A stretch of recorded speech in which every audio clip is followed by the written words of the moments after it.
Fasal fir riba. Bahasan malam hari ini kita akan membahas riba. Nah, riba ya, perlu kita ulas sedikit ya. Riba itu dalam syariat kita ini sebetulnya ada 4 riba. Jenis riba itu ada 4, ada yang disebut dengan riba liyad, riba nasa, sama ribal fadl.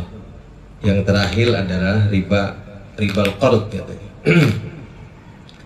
Nah, riba yang biasa kita kenal kan, biasanya orang itu kenal riba kalau minjem 10.000 baliknya 11.000 gitu ya. Minjem 10.000 atau meminjam ngutang baliknya lebih. Ganti kali. Riba. Kenalnya kan gitu doang. Ya. Riba itu bukan hanya saja dalam masalah hutang piutang. Nah, yang pertama ada yang namanya riba itu dalam jual beli emas perak, juga dalam jual beli makanan. Riba. Jadi riba itu ada 2 unsur dalam hal jual beli, adalah dalam jual beli emas perak dan dalam jual beli makanan makrumat. Nah, dalam jual beli emas perak, kalau jual belinya dengan yang sejenis, maka syaratnya 3. Syaratnya harus dilakukan dengan tunai, tidak boleh ada tempo. Yang kedua, harus serah terima di tempat. Yang ketiga, harus tamasul. Tamasul itu harus sama timbangan. Jadi kalau ada orang-orang menukar emas dengan emas, jual beli emas dengan emas, maka jumlah emasnya harus sama, tidak boleh dilebihkan.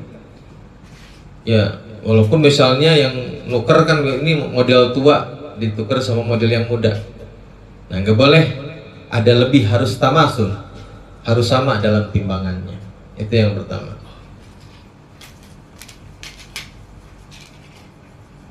Syaratnya 3 itu.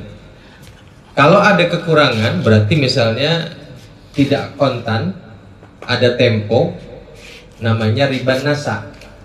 Misalnya saya jual emas atau saya beli emas dengan emas, saya jual emas saya 10 gram dengan emas yang ente punya 10 gram ya, tapi besok ya, nah, saya antarkan besok, berarti ada tempo. Ini juga kalau dalam jual beli emas itu termasuk riba, namanya riba nasa. Kalau tidak ada serah terima di tempat, saya beli emas Anda dengan 10 gram emas saya, ya, tapi serah terimanya di rumah ya, akadnya di sini, serah terimanya di rumah. Ini bisa meriba. Jadi tidak ada tempo, ada penundaan serah terima, atau lebih dalam salah satu iwadnya. Misalnya tadi 10 gram dijual dengan 11 gram misalnya. Nah, itu juga sama riba. Kalau yang lebih namanya ribal fadl. Ada kelebihan dalam salah satu iwan. Itu jual beli yang sejenis. Kalau jual beli yang berbeda jenis, misalnya beli emas dengan perak atau sebaliknya, perak dengan emas, maka syaratnya 2. Harus kontan, tunai, dan juga harus dilakukan serah terima di tempat. Ya, kalau selisih masa emas dan perak harus sama, kan enggak, kalau selisih tidak disyaratkan. Begitupun juga dengan makanan. Kalau jual beli beras dengan beras, maka syaratnya 3. Ya, harus takobut, harus serah terima di tempat, harus tunai, dan juga harus sama timbangannya.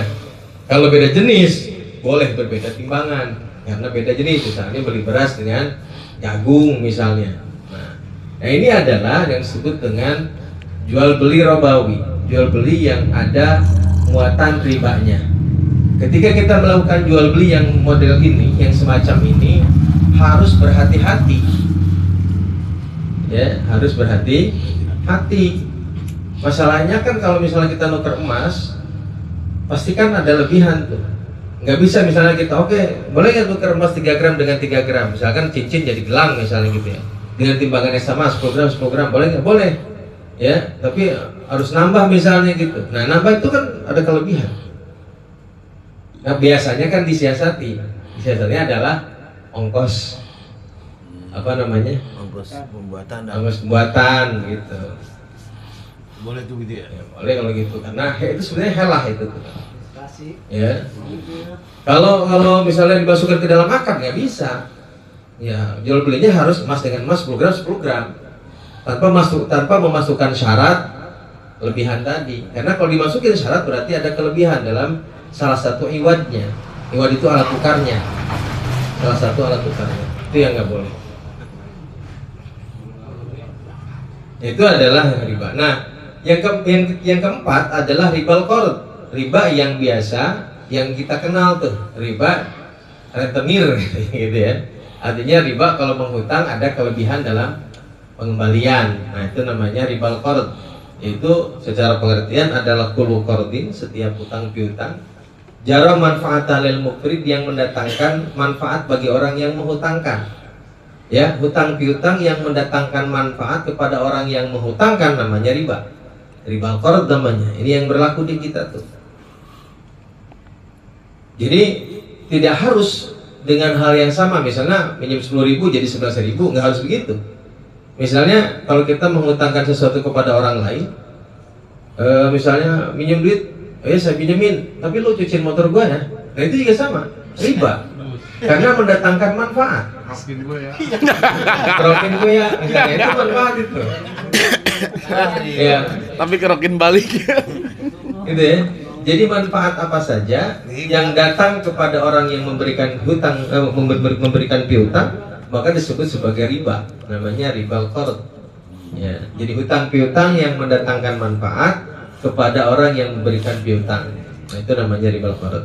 Tentu ini yang perlu kita ketahui tentang riba ini, ya, sehingga kita jangan kemana-mana deh, gitu ya. Ya. Perlu perhatian adalah tadi jual beli emas perak, jual beli makanan dengan makanan, barter, gitu ya. Nah, itu harus sama timbangannya kalau dengan hal yang sama. Kalau Allah Subhanahu wa taala berfirman, kata Allah, alladzina ya'kuluna riba, adapun orang-orang yang memakan riba, la yakumuna, mereka tidak dapat bangun, nggak bisa berdiri, illa kama yakumul ladzi yatakhabbathu syaitan minal mas, kecuali seperti berdirinya orang yang kemasukan setan minal masi, karena gila. Dzalika biannahum, hal itu biannahum, karena mereka qalu, mereka berkata, innamal bai'u mithlur riba, sesungguhnya jual beli itu sama hukumnya seperti riba, katanya. Jadi orang-orang dulu menganggap jual beli itu sama dengan riba, tidak ada bedanya, boleh-boleh aja. Gitu. Apa bedanya riba dan jual beli, kata mereka? Ya, sama-sama mendatangkan manfaat. Wa halallahu al-bai'a wa harrama riba, sedangkan Allah jelas telah menghalalkan jual beli, wa harrama riba, dan mengharamkan riba.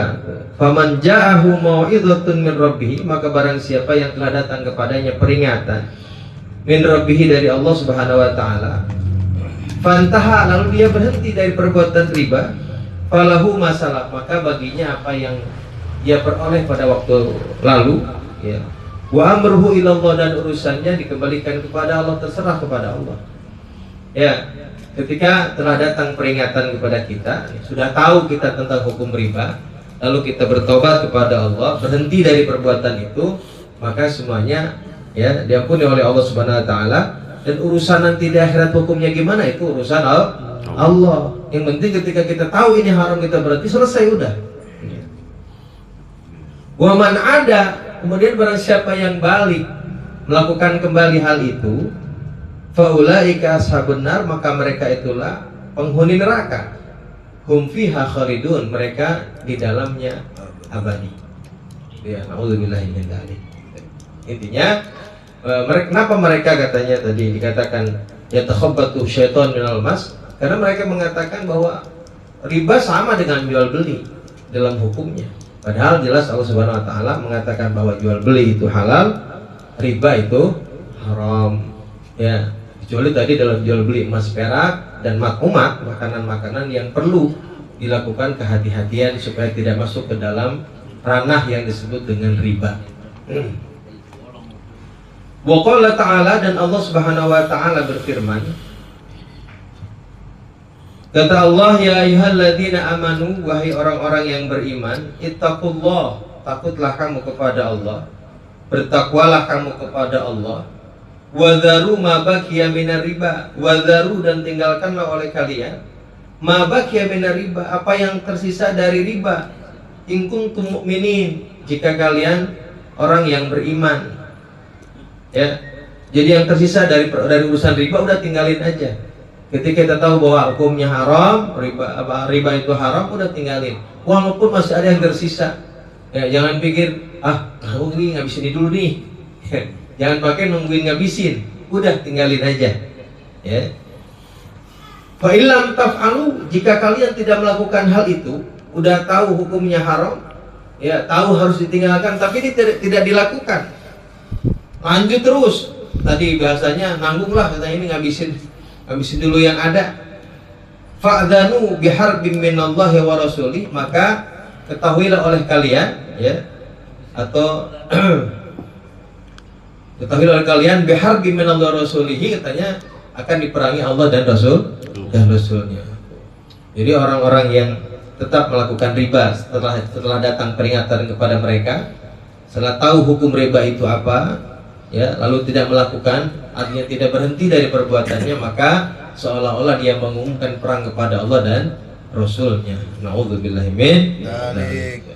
Fid dunya wal akhirah, yaitu di dunia dan di akhirat. Perang dengan Allah dan Rasulnya di dunia dan akhirat. Na'udzubillahi. Amma fid dunya, adapun di dunia, fa yajibu ala hukami syariah, maka wajib bagi penegak hukum syariat, ya, idza alimu min syakhsin ta'atir riba, jika mereka mengetahui dari seseorang yang melakukan riba, an yu'aziruhu bil habsi wa ghairihi. Bagi para penegak hukum yang mungkin kalau di kita memang berlaku hukumnya gitu ya, kalau hukum Islam sih kan berlaku itu. Bagi penegak hukum yang tahu ada orang yang melakukan perbuatan riba, ya, maka harus dihukum, baik itu dengan memberikan ta'zir, baik dengan cara dipenjara misalnya bil habsi wa ghairi, atau dengan selainnya dicambuk misalnya, boleh bagi orang-orang pelaku riba, ya, bagi para penegak hukum. Kalau kita misalnya Allah berikan jabatan kepada kita sebagai hakim misalnya, ya, para penegak hukum ini wajib menegakkan hukum, memberikan hukuman kepada orang-orang yang pelaku riba. Itu di dunia. Illa an yatuba, sampai atau kecuali dia bertobat, ya. Kalau tobat berhenti selesai, berarti udah jangan dihukum lagi, ya. Kalau sudah bertobat berarti tidak usah dihukum lagi. Fa in kanat lahu syaukatun, dan jika orang si pelaku riba ini punya pasukan, ya, punya pasukan itu berarti kan besar gitu, merupakan perusahaan besar gitu, asetnya besar. Walam yaqdiru alaihi, dan ia tidak mampu, ya, para penegak hukum ini tidak mampu untuk memberikan hukuman kepada pelaku riba yang memiliki pasukan tersebut, illa binasbi harbin, kecuali dengan menegakkan perang, kecuali dengan perang dengan mereka gitu. Nasabu alatal harbi wal qital, maka ya perang sama mereka, perangi mereka gitu. Wal qital, dan berperang itu. Kama qala Abu Bakrin radhiyallahu taala anhu mani zakah, sebagaimana yang dilakukan oleh Sayyidina Abu Bakar Siddiq ketika memerangi orang-orang yang menolak zakat. Ya, dulu pada masa khalifah yang pertama Abu Bakar Siddiq kan ada tuh perang saudara terbesar itu. Pada masa Sayyidina Abu Bakar Siddiq adalah perang memerangi orang-orang yang menolak zakat. Karena waktu itu para penolak zakat ini tidak mau tunduk pada pemerintahan Abu Bakar Siddiq, dan bahkan mereka mengatakan bahwa zakat tidak wajib karena sepeninggalnya Rasulullah SAW. Dan mereka nggak main-main karena punya pasukan yang besar, dan mereka nasabu imam, mereka sudah mengangkat imam. Lalu diperangi, setelah diutus utusan kepada mereka, dan mereka tidak tidak menggubrisnya gitu, lalu kemudian perang. Jadi sama juga orang-orang yang pelaku riba, kalau mereka punya pasukan nggak bisa ngeyel gitu misalnya, kecuali diperangi, maka perangi mereka katanya gitu. Walaupun dia muslim. Sama seperti orang-orang yang menolak zakat pada masa Sayyidina Abu Bakar Siddiq. Wa amma fil akhirah, adapun di akhirat, fala yu'lam anwa'u adzabihim, maka tidak diketahui macam-macam siksaan bagi mereka, malikul muntaqim, kecuali Allah yang Maha memberikan balasan. Ya, kalau di akhirat itu urusan Allah dah. Masalah riba mah yang jelas Allah dan Rasulnya sudah memberikan peringatan kepada kita bahwa riba adalah perbuatan haram, bahwa riba adalah hukumnya dosa besar. Ya, memakan harta riba ini dosa besar. Ya, hukumannya apa, macam-macamnya apa, itu urusan Allah. Tapi di dunia bagi pelaku hukum syariat, penegak hukum syariat wajib menegakkan hukum. Bagi mereka pelaku riba wajib dihukum. Intinya begitu. Wa akhraja Syaikhan an Abi Hurairah qala. Kemudian Imam Bukhari dan Muslim meriwayatkan dari Abi Hurairah, beliau berkata, qala Rasulullah sallallahu alaihi wasallam, Rasulullah sallallahu alaihi wasallam bersabda, kata Kanjeng Nabi, istanibus sab'al mubiqat, jauhilah kalian 7 perkara al-mubiqat yang membinasakan. Nah, ya, sabul mubiqat ini juga termasuk kategori yang masuk kategori dosa besar. Ya, ini dosa besar nih. Ya, dosa besar itu kalau kata Sayyidina Imam Hasan Al-Basri, ya, kata Imam Hasan Al-Basri, setiap dosa yang diancamkan neraka, ya, nasabahu alaihin nar, katanya, fahiya kabirah, itu adalah dosa besar. Jadi setiap pelaku perbuatan maksiat, perbuatan dosa yang diancam oleh Allah dengan neraka, itu masuk kategori dosa besar. Nah, di antaranya yang asabul mubiqat ini, 7 perkara yang dapat membinasakan. Qalu, para sahabat bertanya, ya Rasulullah, wahai Rasulullah, wa ma hunna, apa 7 mubiqat itu? Qala, Rasulullah bersabda, asyirku billah, yang pertama adalah menyekutukan Allah. Wasihru, yang kedua berbuat sihir, ya, santet dan lain sebagainya, sihir, ya. Syirik kepada Allah, menduakan Allah, kemudian sihir, kemudian yang ketiga wa qatlun nafsil lati haramallahu illa bil haq, kemudian yang ketiga membunuh jiwa yang telah diharamkan Allah kecuali bil haq, kecuali ada hak, ya. Berarti ada pembunuhan yang diperbolehkan, ada, ya. Mana pembunuhan yang diperbolehkan? Ya, misalnya indal jihad, ketika perang, ya, lillahi kalimatillah, boleh membunuh kepada kafir harbi, kepada orang kafir yang memerangi kita. Atau misalnya dalam kisos boleh membunuh. Orang yang membunuh, maka keluarga yang terbunuh boleh menuntut kisos. Ya, pembunuhan orang yang membunuh, pelaku pembunuhan, itu namanya kisos. Itu namanya membunuh bil haq. Boleh dalam Islam, ya boleh, itu ada aturannya, ya. Tapi membunuh selain itu maka tidak boleh, ya. Termasuk bunuh diri, termasuk adalah perbuatan ini nih, membunuh jiwa yang telah diharamkan oleh Allah Subhanahu wa taala. Kemudian yang ketiga, wa aklur riba. Yang ketiga, yang keempat adalah makan harta riba. Wa aklu malil yatim, kemudian makan harta anak yatim. Wa tawalli yaumaz zahfi, kemudian yang berikutnya adalah melarikan diri pada peperangan. Ya, yaumaz zahfi itu pada berkecamuknya perang, sudah berhadapan dengan musuh, kabur. Nah, ini juga termasuk dosa besar. Melarikan diri dari medan perang lah, gitu ya. Melarikan diri dari medan perang itu masuk dosa besar. Itu yang dilakukan kaum munafikin ketika Rasulullah hendak berperang, itu ya, tiba-tiba kabur. Ketika musuh datang berhadapan-hadapan, kabur.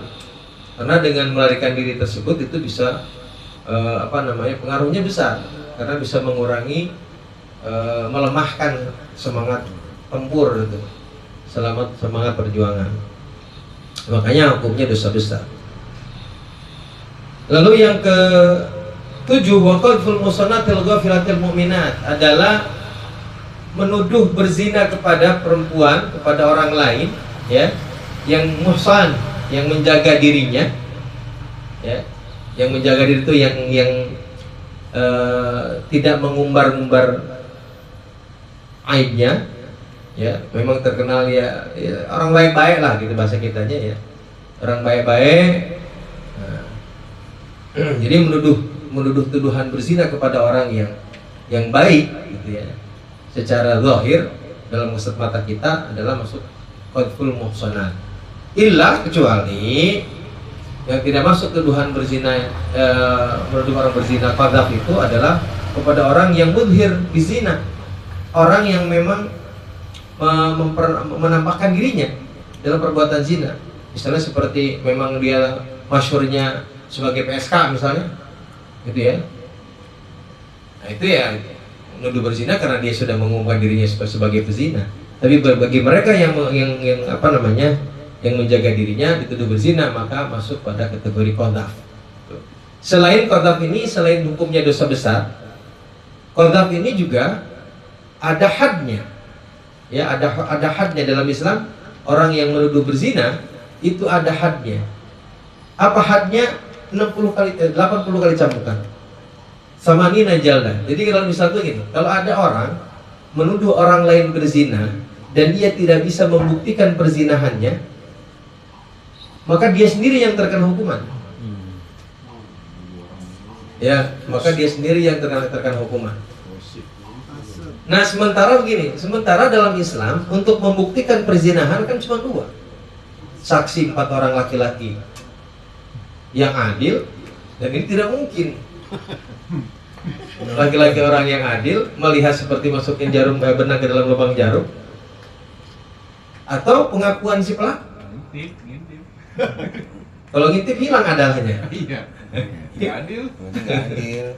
Berarti transaksinya tidak. Nah sekarang makanya artinya apa? Artinya dalam Islam itu pantang banget ya orang Islam menuduh orang lain berzina.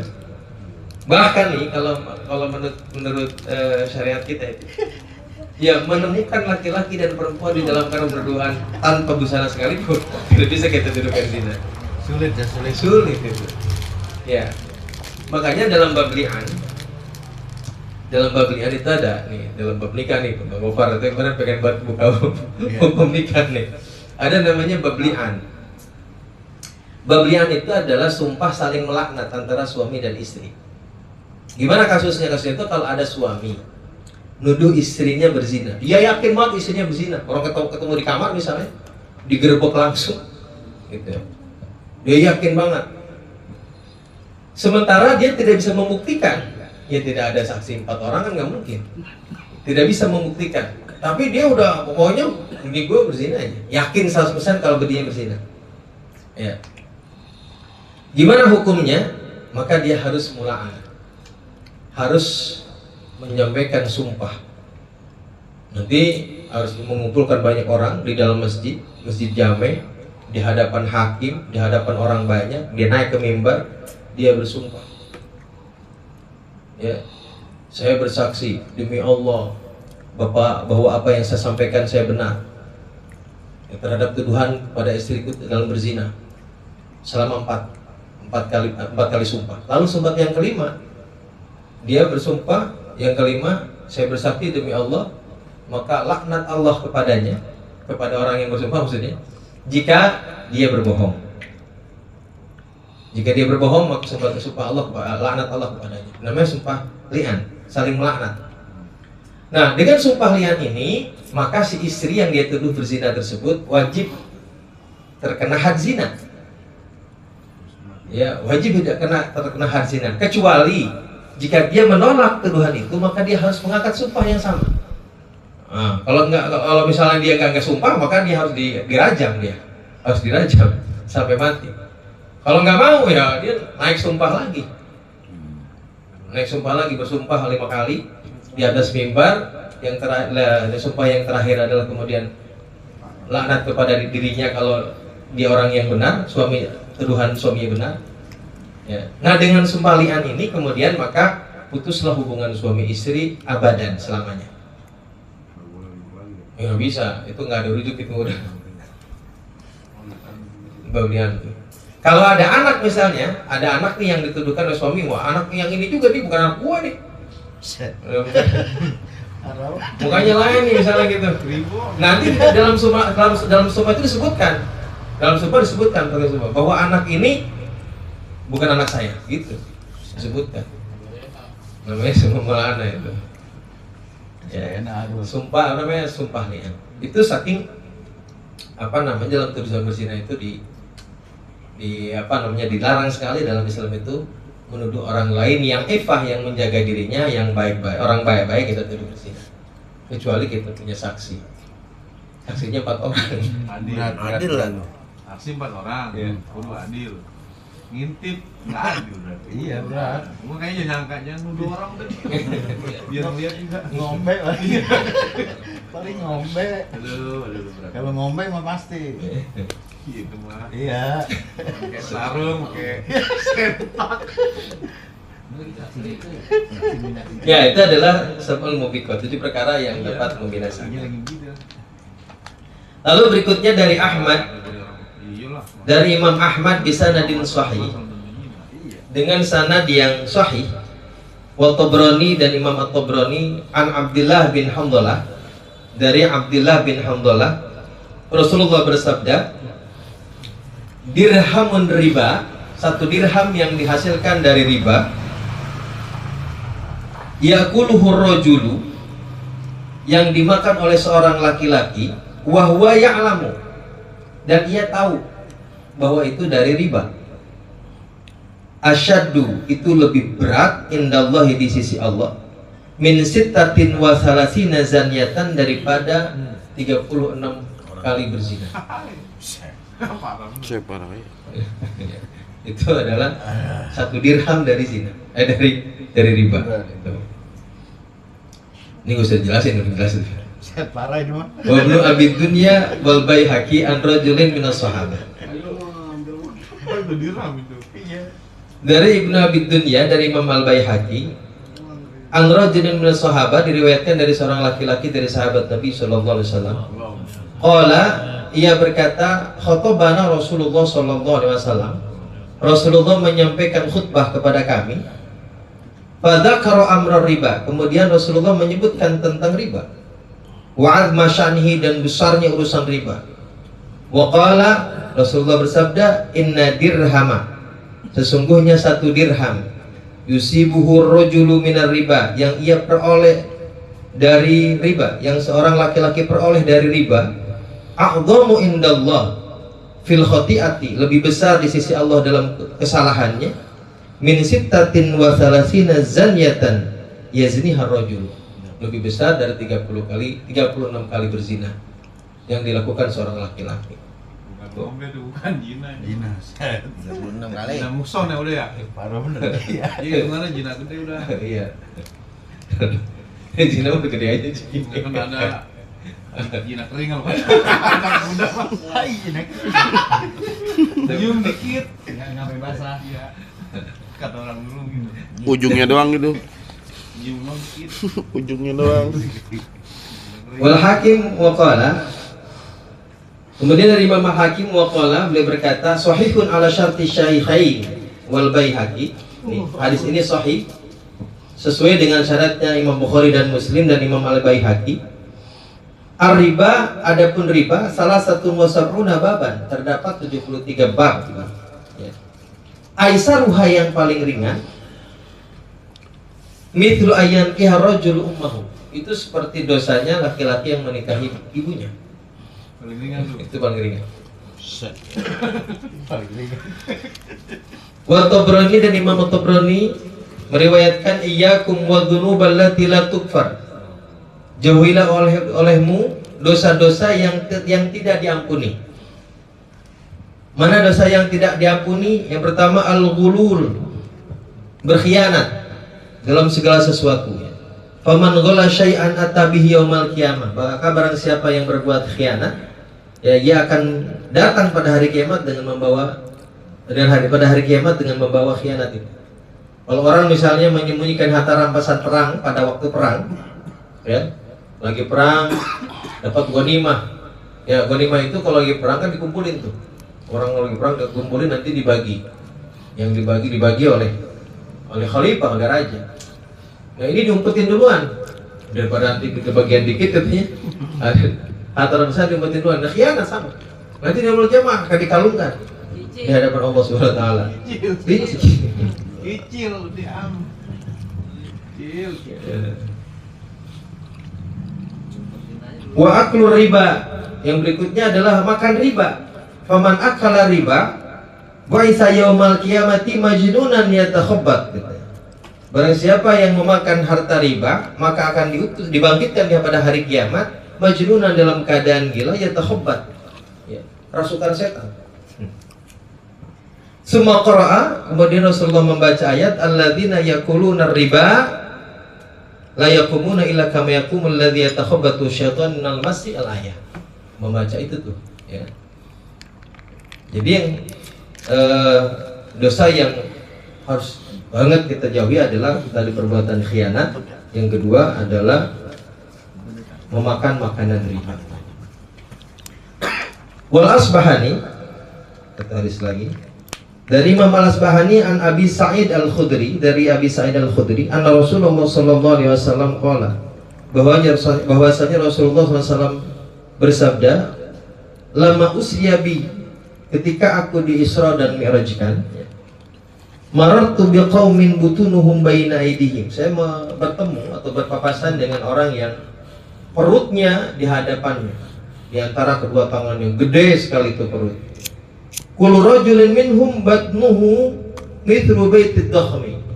Ya, dan setiap laki-laki di antara mereka perutnya seperti rumah yang besar. Kayak rumah yang gede. Perutnya gede betul. Qarbalat bihim butunuhum munggodina ala sabilatin ay tariqil ali fir'aun. Dia tidak bisa berdiri tegak, miring karena perutnya. Ya udah, perutnya segede itu. Bagaimana dia berdiri? Mundadina ala sabilati tariqi ali fir'aun. Ia berbaris katanya di jalanan ali fir'aun, keluarganya Fir'aun. Wa alu fir'aun yuraduna ala nari guduwan wa asyian. Sedangkan keluarga Fir'aun itu, ya keluarga Fir'aun itu Fir'aun dan bala tentaranya begitu maksudnya.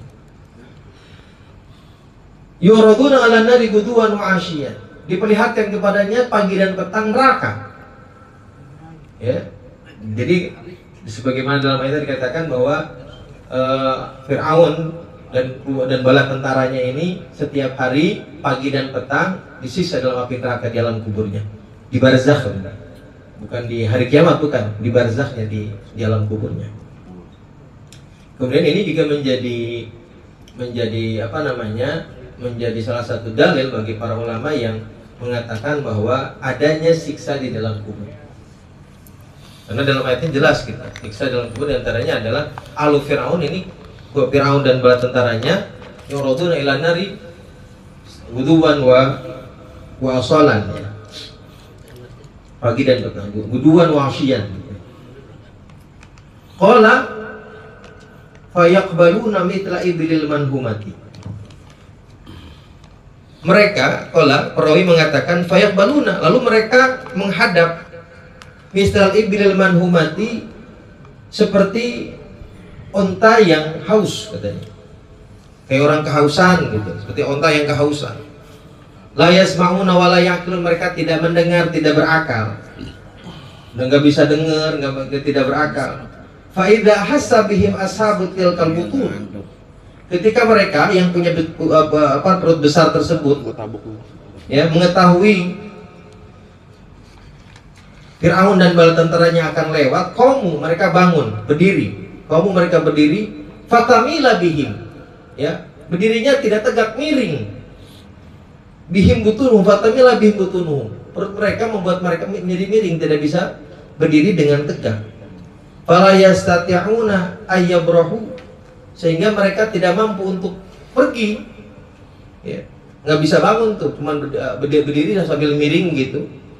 Sembayang syaum alu Fir'aun fayarduhum mukbilina wadbirin. Kemudian katanya keluarga Fir'aun inilah yang mengembalikan mereka mukbilin wa mudbirin, mondar mandir kiri kanan nungguin Fir'aun Fir'aun dan keluarganya tuh. Artinya orang yang memakan riba ini akan dikumpulkan bersama mereka Fir'aun dan bala tentaranya nanti, baik di alam barzah ataupun di yaumul akhir. Fadzalika adzabuhum fil barzah, dan yang demikian itu adalah siksa mereka di alam barzah. Bainad dunya wal akhirah, di antara dunia dan akhirat. Ini belum masuk ke alam belum masuk ke akhirat, belum, masih di alam barzah, di antara alam dunia dan alam akhirat. Qala sallallahu alaihi wasallam, Rasulullah SAW bersabda, "Qultu fakultu," lalu aku bertanya, kata Rasulullah, "Man haula ya Jibril?" Siapa mereka itu ya Jibril, yang perutnya gede-gede itu? Qala, Jibril menjawab, "Haula alladziina yakuluna riba." Mereka itulah orang-orang yang memakan riba. Itu gambaran orang makan riba. Ya makanya dulu kan kalau di buku-buku siksa neraka tuh ya, ada gambar-gambar tuh itu. Ya sebetulnya itu sesuai dengan penggambaran yang ada dalam hadis Rasulullah Shallallahu Alaihi Wasallam tentang yang ada katanya punggungnya ditriska gede gitu ya. Itu memang penggambaran, tapi itu apakah nyatanya seperti itu ya Allah a'lam. Hanya saja itu mungkin penggambaran yang mungkin digambarkan kepada kita ya secara zahir. Ya, yang pasti alam akhirat adalah alam yang gaib, tapi siksanya pasti benar ya. An-naru haqqun wal jannatu haqqun, surga adalah benar, neraka adalah benar. Ya. Janji Allah tentang surga adalah benar, ancaman Allah terhadap neraka pun pasti benar. Realnya bagaimana? Ya Allah yang tahu, gitu ya. Jadi yang apa yang digambarkan kepada kita bukan buat berarti ada tulisan jalan-jalan gede banget, enggak begitu juga. Ya Allah alam, itu hanya menggambarkan penggambaran yang paling dekat dengan isi kepala kita mungkin. Wa fi riwayatin lahu, dalam sebuah riwayat ya, lahu dari Imam Asbahani juga, butunuhum kalbuyuti fi hal hayat, katanya. Perut-perut mereka itu seperti rumah-rumah yang di dalamnya terdapat ular. Tara min khariji butunihim, yang terlihat yang terlihat dari luar perutnya. Jadi kan perut mereka yang gede itu isinya penuh dengan ular. Ya, yang terlihat dari luarnya. Wa Muslimun an Jabir, kemudian hadis yang berikut dari Imam Muslim dari Jabir, la'ana Rasulullah sallallahu alaihi wasallam akilar riba, orang yang memakan riba, wa muwakilahu, dan orang yang mewakilkannya, wa katibahu, penulisnya, wa syahidihi, dan para saksinya. Wa qala, Rasulullah berkata, wa hum sawaun, mereka semua sama. Jadi siapa yang masuk ke dalam kategori orang yang memakan riba? Pertama, pemakan ribanya jelas. Ya, termasuk kita nih. Kita tahu nih itu hasil riba. Traktir kita nih tahu itu boleh riba. Kita makan aja. Ya kan yang dosa lu, gua makan doang. Enggak, lu tahu sama berarti. Iya. Ya. Yang akhir Makanya nanya. yang menikmati. Tahu gitu. Makanya nanya bagi traktir. Wa muwakilah, kemudian orang yang mewakilkannya atau yang mewakilinya sama aja. Yang menjadi wakilnya atau yang mewakilkannya sama. Ya, pelaku riba misalnya bosnya kan nyuruh orang, dia tidak melakukan. Ya, sama. Wa katibahu wa syahidihi, penulisnya, saksinya, semua orang yang berkecimpung, yang aana, yang ta'awun, yang bekerja sama dalam perbuatan riba, maka hum sawa, mereka semua dalam derajat yang sama, berarti sama akilur riba, pemakan riba. Nauzubillahi min dzalik. Wallahu a'lam bishawab. Alhamdulillah. Jamaah ada yang nanya enggak? Cek. Nanya enggak? Tadi kayaknya enggak nyinggung pinjol sama enggak? Ya sama.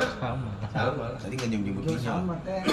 Ini kan masih ada, nah, masih separuh nih bagi. Soalnya masih separuh. Lain lagi ya? Masih ada. Enggak, maksudnya kan masalah pinjol ataupun ini kan sama adalah ketika berhutang dengan syarat mengembalikannya lebih ada kelebihan itu namanya riba. Cuma online Iya. nggak ketemu. Yang masalah akan di online ataupun offline sama aja. Tapi kan di situ ada hutang piutang yang mendatangkan manfaat kepada orang yang menghutangkan. Ya, Pinjol. gede lagi. Nah, yang perlu dibedakan antara kredit dan hutang piutang berbeda hukumnya. Ya. Tapi kalau keterangan ada kan Nabi kalau minjem tuh lebihin. Nah, ada Nabi minjem itu lebih, memang itu baiknya begitu kalau kita minjem sebagai rasa terima kasih memberikan lebih kepada orang yang meminjamkan. Nah, tapi itu kelebihan itu tidak boleh dimasukkan dalam akad sebagai syarat dari orang yang meminjamkan. Betul. Kalau lebihan itu dari kesadaran orang yang meminjam yang berhutang itu bagus. Hadiah. Maksudnya sekarang kan yang minta adalah yang utangin. Yang haram itu riba adalah memberikan syarat dalam hutang piutang. Maksudnya ketika minjem lu jangan ada. Iya. Ntar kalau lu ganti, senang lu bagi. Itu udah itu gua mau menghilangin begitu. Yang ngomong gini ya. Tapi kalau jadi inisiatifnya mau gantiin kita lebihin aja gitu ya, udah ya. Iya gitu. Boleh itu memang bagus begitu sebagai rasa terima kasih. Makanya masalahnya kan gini, kalau orang itu kan orang itu punya sifat bakhil begini. Kalau dapat pinjaman kayak orang nemu duit, begitu bayar kayak orang kehilangan duit, berat, boro-boro baru ngelebihin, buat ngepasin aja juga susah. Galak kalau yang ditagih. Gade pun sama berarti gade ya. Apa itu? Sama kali ada juga. Nggak, biasanya kan orang gade itu lebih bayarnya. Ya sebetulnya gini ya, kalau gade kan sebetulnya gini, kalau gade itu barang gadean itu sebetulnya untuk jaminan hutang, untuk kepercayaan sebetulnya. Ya wasiqatan bihi katanya.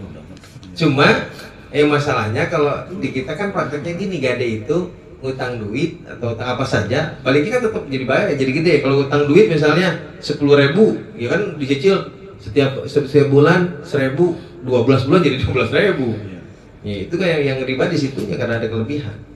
Itu masuk syarat gak? Ya masuk syarat kan? Masuk syarat.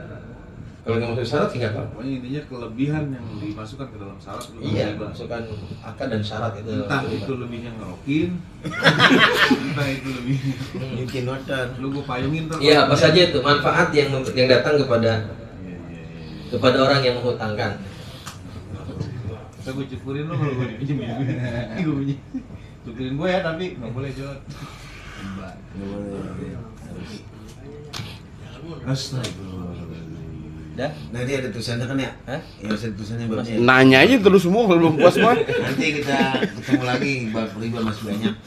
Baik kita akhiri. Besok mah libur. Iya mak nanti. Baik kita akhiri pengajian kita dengan baca hamdalah. Alhamdulillah. Wassalamualaikum warahmatullahi wabarakatuh.